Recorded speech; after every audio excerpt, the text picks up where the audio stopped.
ಆತ್ಮೀಯ ಬಂಧುಗಳೇ, ಶ್ರೀಮದ್ ಭಗವದ್ಗೀತೆ ತತ್ವ ವಿವೇಚನಿ ಟೀಕಾ ಅಧ್ಯಾಯ 4 ಜ್ಞಾನ ಕರ್ಮ ಸನ್ಯಾಸ ಯೋಗ. ಇದರಿಂದ ನಾವು 8ನೇ ಶ್ಲೋಕವನ್ನು ತಿಳ್ಕೊಳ್ತಾ ಇದ್ವಿ. ಓದ ಭಾಗದಲ್ಲಿ ಭಗವಂತ ದಯಾಳುವಾಗಿದ್ದಾನೆ, ಆದರೆ ಅವನು ಯಾಕೆ ದುಷ್ಟರಿಗೆ ತಿಳುವಳಿಕೆಯನ್ನು ಹೇಳಿ ಅವರ ಸ್ವಭಾವವನ್ನು ಚೇಂಜ್ ಮಾಡ್ತಾ ಇಲ್ಲ, ಅವ್ರಿಗೆ ಯಾಕೆ ಈ ರೀತಿ ದಂಡನೆಯನ್ನು ಕೊಡ್ತಾನೆ ಅನ್ನೋದು ಪ್ರಶ್ನೆ ಆಗಿತ್ತು. ಸೊ ಆ ರೀತಿ ದಂಡನೆ ಕೊಡೋದು ಕೂಡ ಭಗವಂತನ ದಯೇನೆ. ಅದು ಹೇಗೆ ಏನು ಅಂತ ನಾವು ಓದ ಭಾಗದಲ್ಲಿ ಕ್ಲೀನಾಗಿ ಅರ್ಥ ಮಾಡ್ಕೊಂಡಿದ್ದೀವಲ್ವಾ. ಸೊ ಈಗ ಪ್ರಶ್ನೆ ಏನು ಅಂತಂದರೆ, ಧರ್ಮದ ಸ್ಥಾಪನೆ ಮಾಡೋದು ಅಂತಂದರೆ ಏನು? ಈಗ ಭಗವಂತ ಹೇಳಿದಾನಲ್ಲ, ಧರ್ಮ ಸಂಸ್ಥಾಪನಾರ್ಥಾಯ ಸಂಭವಾಮಿ ಯುಗೆ ಯುಗೆ. ಧರ್ಮ ಸಂಸ್ಥಾಪನೆ ಮಾಡೋದಕ್ಕೋಸ್ಕರ ನಾನು ಯುಗ ಯುಗಗಳಲ್ಲೂ ಬರ್ತೀನಿ ಅಂತ ಹೇಳಿದಾನಲ್ಲ.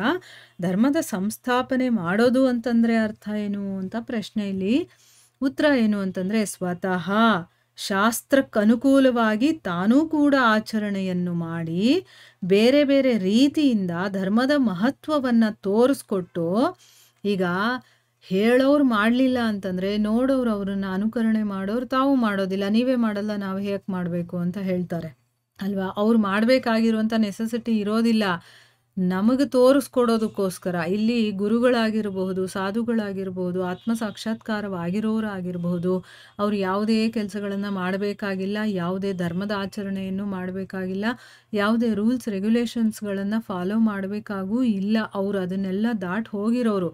ಆದರೆ ನಮ್ಮಂಥ ಮೂಢ ಜನರು ಇರ್ತೀವಲ್ವಾ, ನಾವೇನು ಮಾಡ್ತೀವಿ, ಅವರೇ ಮಾಡಲ್ಲ ನಮ್ಗೆ ಹೇಳ್ತಾರೆ, ಈ ರೀತಿಯೇ ನಮ್ಮ ಪ್ರಶ್ನೆ ಬರೋದು. ಆದರೆ ಅವ್ರಿಗಿರುವಂಥ ಯೋಗ್ಯತೆ ನಮಗಿದೆಯಾ ಅದನ್ನು ನಾವು ಯೋಚನೆ ಮಾಡಲ್ಲ. ಅದು ಭಗವಂತನಿಗೆ ಗೊತ್ತಿದೆ, ನನ್ನ ಮಕ್ಕಳು ಯಾವ ರೀತಿ ಯೋಚನೆ ಮಾಡ್ತಾರೆ ಅಂತಂದ್ಬಿಟ್ಟು. ಅದಕ್ಕೋಸ್ಕರ ಏನು ಮಾಡ್ತಾನೆ, ಸ್ವತಃ ಶಾಸ್ತ್ರಕ್ಕೆ ಅನುಕೂಲವಾಗಿ ಅವನು ಆಚರಣೆ ಮಾಡಿ ಬೇರೆ ಬೇರೆ ರೀತಿಯಿಂದ, ಒಂದೇ ರೀತಿ ಹೇಳಿದ್ರೆ ಒಬ್ರಿಗೆ ಅರ್ಥ ಆಗುತ್ತೆ, ಇನ್ನೊಂದು ರೀತಿ ಹೇಳಿದ್ರೆ ಇನ್ನೊಬ್ರಿಗೆ ಅರ್ಥ ಆಗುತ್ತೆ, ಒಂದೇ ರೀತಿ ಎಲ್ರಿಗೂ ಅರ್ಥ ಆಗೋದಿಲ್ಲ ಅಲ್ವಾ. ಅದಕ್ಕೋಸ್ಕರ ಬೇರೆ ಬೇರೆ ರೀತಿಯಲ್ಲಿ ಧರ್ಮದ ಮಹತ್ವ ಏನು ಅನ್ನೋದನ್ನು ತೋರಿಸ್ಕೊಡ್ತಾನೆ. ಮತ್ತು ಜನರ ಹೃದಯದಲ್ಲಿ ಪ್ರವೇಶ ಮಾಡುವಂಥ ಅಪ್ರತಿಮ ಪ್ರಭಾವಶಾಲಿಯಾದಂತಹ ಮಾತುಗಳ ಮೂಲಕ. ಈಗ ನಮಗೆ ದೊಡ್ಡ ವಿದ್ವಾಂಸರೊಬ್ಬರು ಇರ್ತಾರೆ ಅಂತ ಇಟ್ಕೊಳ್ಳಿ, ಅವ್ರು ಹೇಳಿದ ಅರ್ಥನೇ ಆಗೋದಿಲ್ಲ. ಅವರು ತುಂಬ ಪ್ರಸಿದ್ಧಿಯಾಗಿರ್ತಾರೆ, ವಿಶ್ವವಿಖ್ಯಾತವಾಗಿರ್ತಾರೆ, ಆದರೆ ಅವ್ರು ಹೇಳೋ ಮಾತು ನಮ್ಗೆ ಅರ್ಥ ಆಗಲ್ಲ. ಯಾರೋ ಸಾಮಾನ್ಯ ಒಬ್ಬರು ಮನುಷ್ಯರು ಇರ್ತಾರೆ, ಅವರು ಕೆಲವೊಂದು ನೀತಿ ಮಾತುಗಳು ಹೇಳಿದ್ರೆ ನಮ್ಮ ಹೃದಯಕ್ಕೆ ಅದು ತಟ್ಟುಬಿಡುತ್ತೆ. ಅಂದರೆ ಅವರು ಹೇಳೋ ರೀತಿ ಇದೆಯಲ್ಲ, ಅದು ನಮಗೆ ತುಂಬ ಇಷ್ಟ ಆಗಿಬಿಡುತ್ತೆ ಮತ್ತು ಅರ್ಥನೂ ಆಗುತ್ತೆ. ಅದಕ್ಕೋಸ್ಕರ ಇಲ್ಲಿ ಹೇಳ್ತಾ ಇರೋದು, ಜನರ ಹೃದಯಗಳಲ್ಲಿ ಪ್ರವೇಶ ಮಾಡಬೇಕು.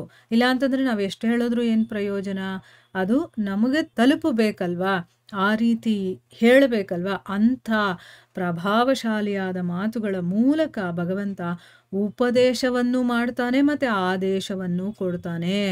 ಅಂದರೆ ಉಪದೇಶ ಮಾಡೋದು ಅಂತಂದರೆ ಈ ರೀತಿ ಇದೆ, ನೀವು ಈ ರೀತಿ ಮಾಡಿ ಅಂತ ಹೇಳೋದು. ಆದೇಶ ಅಂದರೆ ಇದನ್ನು ನೀನು ಮಾಡಲೇಬೇಕು ಅಂತ ಹೇಳೋದು. ಈಗ ಅರ್ಜುನನಿಗೆ ಏನು ಮಾಡ್ದ, ಉಪದೇಶವನ್ನು ಮಾಡ್ದ, ಆದೇಶವನ್ನು ಕೊಡ್ತಾನೆ, ನೀನು ಮಾಡು ಯುದ್ಧವನ್ನು ಅಂತಂದ್ಬಿಟ್ಟು. ಯಾಕೆ, ಅಲ್ಲಿ ಗುರುವಿನ ಸ್ಥಾನದಲ್ಲಿ ಕೂತಿದ್ದಾನಲ್ವ, ಅಲ್ಲಿ ಗುರುವಿನ ಸ್ಥಾನದಲ್ಲಿ ಇತ್ಕೊಂಡು ಹೇಳ್ತಾ ಇದ್ದಾನಲ್ವ, ಅದಕ್ಕೋಸ್ಕರ ಅವನ ಆದೇಶವನ್ನು ಕೊಡ್ತಾನೆ. ಅದೇ ರೀತಿ ನಮಗೂ ಕೂಡ, ಎಲ್ಲ ಜನಗಳಿಗೂ ಕೂಡ ತುಂಬಾ ಪ್ರಭಾವಶಾಲಿಯಾದಂಥ ಮಾತುಗಳ ಮೂಲಕ ನಮಗೆ ಉಪದೇಶಗಳನ್ನು ಕೊಡ್ತಾನೆ, ಆದೇಶವನ್ನು ಕೊಟ್ಟು ಎಲ್ಲರ ಅಂತಃಕರಣದಲ್ಲಿ ವೇದ, ಶಾಸ್ತ್ರ, ಪರಲೋಕ, ಮಹಾಪುರುಷರು ಮತ್ತು ಭಗವಂತನ ಮೇಲೆ ಶ್ರದ್ಧೆಯನ್ನು ಉಂಟು ಮಾಡೋದು. ಅಂದರೆ ನಮಗೆ ಯಾವ ರೀತಿ ಅವನು ಹೇಳ್ತಾನೆ ಅಂತಂದರೆ, ನಮ್ಮ ಒಳಗಡೆ ಅಂತಃಕರಣದಲ್ಲಿ ನಮಗೆ ವೇದಗಳ ಬಗ್ಗೆ, ಶಾಸ್ತ್ರಗಳ ಬಗ್ಗೆ, ಬೇರೆ ಲೋಕಗಳಿದೆಯಲ್ಲ ಉನ್ನತ ಲೋಕಗಳು, ಅದರ ಬಗ್ಗೆ, ಮಹಾಪುರುಷರ ಬಗ್ಗೆ, ಭಗವಂತನ ಮೇಲೆ ನಮಗೆ ಶ್ರದ್ಧೆ ಬರಬೇಕು. ಆ ರೀತಿ ಮಾಡಿ ಅದರ ಜೊತೆಗೆ ಸದ್ಗುಣಗಳಲ್ಲಿ ಮತ್ತು ಸದಾಚಾರದಲ್ಲಿ ವಿಶ್ವಾಸ ಮತ್ತು ಪ್ರೀತಿಯನ್ನು ಕೂಡ ಉಂಟು ಮಾಡಿ ಜನರು ಇದನ್ನೆಲ್ಲ ಚೆನ್ನಾಗಿ ಗ್ರಹಣೆ ಮಾಡಬೇಕು, ಅದನ್ನು ತಗೋಬೇಕು. ಆ ರೀತಿ ಮಾಡೋದೇ ಈ ಎಲ್ಲ ಮಾತುಗಳನ್ನು ಧರ್ಮದ ಸ್ಥಾಪನೆ ಅಂತ ಹೇಳೋದು. ಧರ್ಮದ ಸ್ಥಾಪನೆ ಅಂತಂದರೆ ಇವೆಲ್ಲನೂ ಅದರಲ್ಲಿ ಇರುತ್ತೆ ಅಂತ ಅರ್ಥ. ಏನು, ತಾನೂ ಅದನ್ನು ಆಚರಣೆ ಮಾಡಿ ಬೇರೆಯವರಿಗೂ ಉಪದೇಶ ಕೊಡ್ತಾನೆ, ನೀವು ಈ ಥರ ಮಾಡಿ ಅಥವಾ ಈ ಥರನ ಮಾಡಲೇಬೇಕು ಅಂತ ಹೇಳ್ತಾನೆ. ಆ ರೀತಿ ಎಲ್ಲ ಹೇಳಿ ವೇದಗಳ ಮೇಲೆ ನಮಗೆ ಶ್ರದ್ಧೆ ಇರಬೇಕು. ಆಮೇಲೆ ಸಾಧು ಪುರುಷರು, ಶಾಸ್ತ್ರಗಳು, ಬೇರೆ ಲೋಕಗಳು, ಭಗವಂತನ ಮೇಲೆ ಇದೆಲ್ಲ ನಮಗೆ ಶ್ರದ್ಧೆ ಬರೋ ಹಾಗೆ ಮಾಡ್ತಾರೆ. ಮತ್ತು ನಮಗೆ ಒಳ್ಳೆಯ ಗುಣಗಳಿರಬೇಕು, ಒಳ್ಳೆಯ ಗುಣಗಳಿಂದನೇ ಇವೆಲ್ಲ ಬರೋದು. ಮತ್ತು ಸದಾಚಾರದಲ್ಲೂ ಕೂಡ ನಮಗೆ ವಿಶ್ವಾಸ ಇರಬೇಕು, ಮತ್ತು ಪ್ರೀತಿನೂ ಬರಬೇಕು ನಮಗೆ. ಈಗ ಒಳ್ಳೆಯ ಗುಣಗಳು ನಮ್ಮಲ್ಲಿ ಬಂದಾಗ ನಮ್ಮ ಶರೀರದಲ್ಲೂ ಕೂಡ ತುಂಬಾ ವ್ಯತ್ಯಾಸಗಳಾಗುತ್ತೆ ಅಲ್ವಾ? ಒಳ್ಳೆಯ ಗುಣ ಇದ್ದಾಗ ಸಂತೋಷವಾಗಿರ್ತೀವಿ, ಯಾವುದೇ ಟೆನ್ಷನ್ ಇರೋದಿಲ್ಲ, ನಮ್ಮ ಮೈ, ನಮ್ಮ ಮನಸ್ಸು ಎಲ್ಲವೂ ಶಾಂತವಾಗಿರುತ್ತೆ. ಅದೇ ಕೆಟ್ಟ ಗುಣಗಳು, ಕೋಪ, ಹಿಂಸೆ, ಹೊಟ್ಟೆ ಕಿಚ್ಚು ಇದೆಲ್ಲ ಇದ್ದಾಗ ನೋಡಿ, ನಮ್ಮ ಶರೀರದ ಹಾವ ಭಾವ, ನಾವು ಮಾತಾಡೋದು ಎಲ್ಲವೂ ಚೇಂಜ್ ಆಗಿಬಿಡುತ್ತೆ.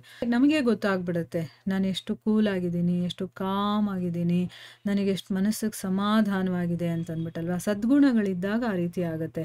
ಸೊ ಇದ್ರ ಮೇಲೆ ನಮಗೆ ಪ್ರೀತಿ ಇರೋ ಥರ ಮಾಡಿ, ಇದೆಲ್ಲವೂ ಕೂಡ ಜನರು ಅದನ್ನು ಅರ್ಥ ಮಾಡಿಕೊಂಡು ಅದನ್ನು ಗ್ರಹಿಸ್ಕೊಳ್ಬೇಕು. ಇದನ್ನೆಲ್ಲ ಮಾಡೋದಿದೆಯಲ್ಲ, ಇದೆಲ್ಲವೂ ಕೂಡ ಧರ್ಮಸ್ಥಾಪನೆ ಮಾಡೋದು ಅಂತಲೇ ಅರ್ಥ. ಅದರಲ್ಲೇ ಇವೆಲ್ಲ ಬರುತ್ತೆ ಅನ್ನೋದು ಇಲ್ಲಿ ಹೇಳ್ತಾ ಇರೋದು.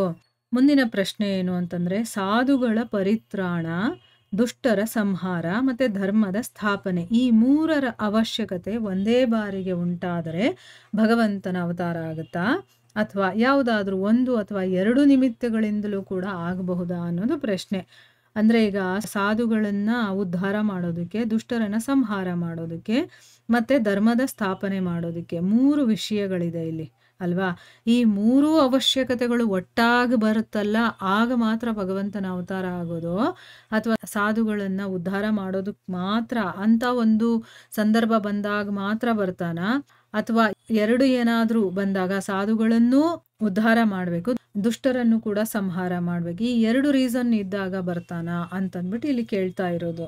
ಅದಕ್ಕೆ ಉತ್ತರ ಏನು ಅಂತಂದರೆ, ಮೂರೂ ಕಾರಣಗಳು ಒಂದೇ ಸರಿ ಉಪಸ್ಥಿತವಾದಾಗಲೇ ಭಗವಂತ ಅವತಾರ ತಾಳಬೇಕು ಅನ್ನುವಂಥ ಯಾವ ನಿಯಮನೂ ಇಲ್ಲ. ಮೂರಿದ್ರೇ ಬರಬೇಕು ಅಂತ ಏನಿಲ್ಲ, ಯಾವುದಾದ್ರೂ ಒಂದಿದ್ರೂ ಬರ್ತಾನೆ.